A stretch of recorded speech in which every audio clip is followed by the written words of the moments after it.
We have an active shooter on 5th Street. Shots fired! Downtown, shots fired! In Dayton, Ohio, mass panic as people run for cover and police swoop in during another mass shooting. The gunman here was wearing body armor. 9 died and 27 were injured in an incident not yet designated as domestic terrorism. Everybody's just screaming and running and just trying to get away.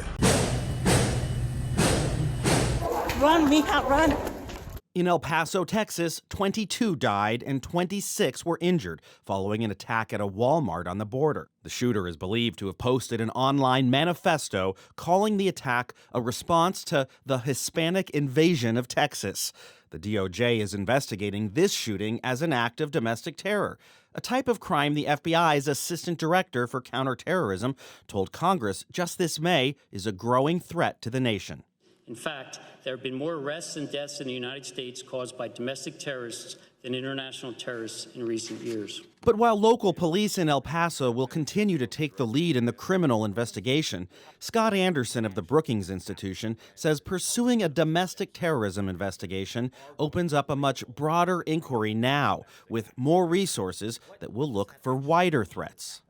It means that the FBI and other federal law enforcement agencies and the Department of Justice are now taking a more active and involved role, looking at it through the lens, however, of a kind of more national security approach. And because some mass shootings are investigated only as federal hate crimes, it can skew the numbers and change the perception of how great a threat domestic terrorism may be.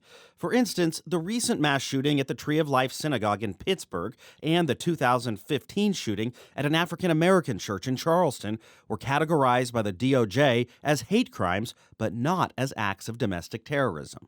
The Patriot Act defines domestic terrorism as any life-threatening act in violation of U.S. criminal laws.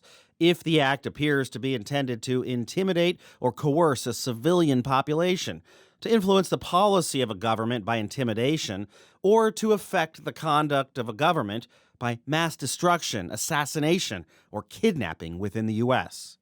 The rise in domestic terrorist acts has raised questions from Capitol Hill on why the government has failed to investigate more domestic mass killings as terrorist attacks. Is white supremacy not a global issue? It is a global issue. So why are they not charged with foreign Because the United terrorism? States Congress doesn't have a statute for us for domestic terrorism like we do on a foreign terrorist organization like ISIS, Al-Qaeda, Al-Shabaab. The weekend shootings underscore this gap in the law.